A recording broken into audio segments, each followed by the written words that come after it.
Hello everyone, আজকে আমি বাংলা ব্যাকরণের নতুন রুটিন নিয়ে আসলাম।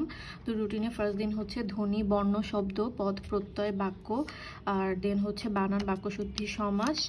28 তারিখে হচ্ছে সন্ধি, প্রয়োগ, অপপ্রয়োগ, পরিভাষা। 29 তারিখে সমার্থক ও বিপরীতার্থক শব্দ।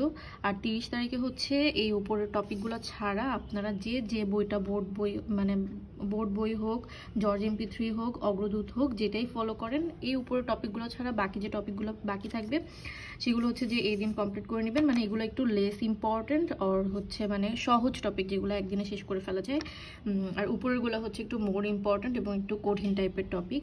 অ্যান্ড দেন হচ্ছে যে আমি আরও 2 দিন এক্সট্রা রেখেছি রিভিশনের জন্য। হয়তো বা রুটিন ওয়াইজ সবাই কমপ্লিট করতে পারবে না, তো তখন রুটিন থেকে কিছু বাদ পড়ে গেলে এই লাস্ট 2 দিনের রিভিশনের টাইমে হচ্ছে যে আপনারা সেটা বাকিটা শেষ করে নিতে পারবেন। অথবা কারো যদি হচ্ছে 30 তারিখের মধ্যেই সিলেবাস শেষ হয়ে যায়, তাহলে হচ্ছে যে 1 থেকে 2 তারিখের মধ্যে সে উপরের যেগুলোতে প্রবলেম ফেস করবে সেগুলো থেকে রিভিশন দিতে পারে। সো এই ছিল শর্টকাটে ভিডিওটা। আর বইয়ের কথা যদি বলতে চাই, আমি হচ্ছে জর্জ MP3 বাংলা, যেটা বাংলা ভাষা ও সাহিত্য, আমি হচ্ছে ওইটাই ফলো করি। এই যে বইটা,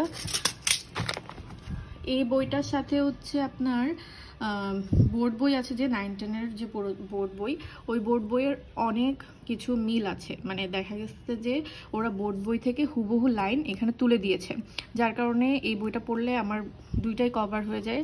এবং আমি এখানে অনেক এক্সট্রা ইনফরমেশন লিখে রেখেছি যেগুলো হচ্ছে দরকার। আমি এই মুহূর্তে অগ্রদূতটা নিয়ে আসলে বই চেঞ্জ করতে চাচ্ছি না। আমার যদি কোনো চ্যাপ্টার মনে হয় যে MP3-তে এনাফ না, তখন আমি অগ্রদূত বাংলা থেকে পড়ি। বাট আপনারা চাইলে মানে শুরুতে, মানে কেউ যদি নিউ হয়ে থাকেন, তাহলে অগ্রদূত বাংলা দিয়েই শুরু করতে পারেন, কারণ ওটাতে হচ্ছে ইনফরমেশন বেশি, এটাতে একটু কম। বাট তারপর আমি যেহেতু এটা একবার পড়ে ফেলেছি, আমি আসলে বই চেঞ্জ করব না এই মুহূর্তে। সো আমি এটা থেকে পড়বো, আপনারা যে যার যার মতো বই থেকে পড়তে পারেন। তারপর বিরোচন সাইটটা থেকে হচ্ছে যে ডক্টর সৌমিত্র শেখরের যে বইটা, ওইটা দেখা লাগে। তো আমি আবার এখানের মধ্যেই সৌমিত্র শেখরের বই থেকে যা যা দরকার, মানে এই যে ধরেন এরকম বইয়ের পাতায় পাতায় এক্সট্রা করে সেগুলো হচ্ছে যে লিখে রেখেছি। আমি আসলে বই অনেকগুলো অ্যানালাইসিস করে একটার মধ্যে সব কিছু নিয়ে আসার চেষ্টা করেছি।